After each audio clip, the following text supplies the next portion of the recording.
नमस्कार मंडळी, आम्ही आज इथे वरवडे गावामध्ये पिसे कामता या गावात बघू शकता. इथे या मंदिराच्या इथून बाजूला आला की इथे हा स्पॉट आहे. आम्ही सर्व मित्र जमून आलो इथे. बघू शकता तुम्ही, छान असा स्पॉट आहे. तुम्ही येऊ शकता इथून कणकवलीवरना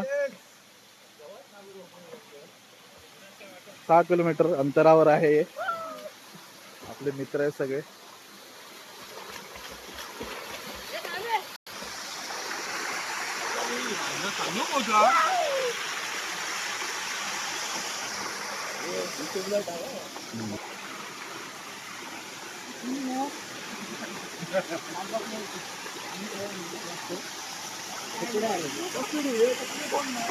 सुंदर असं पाणी इथे.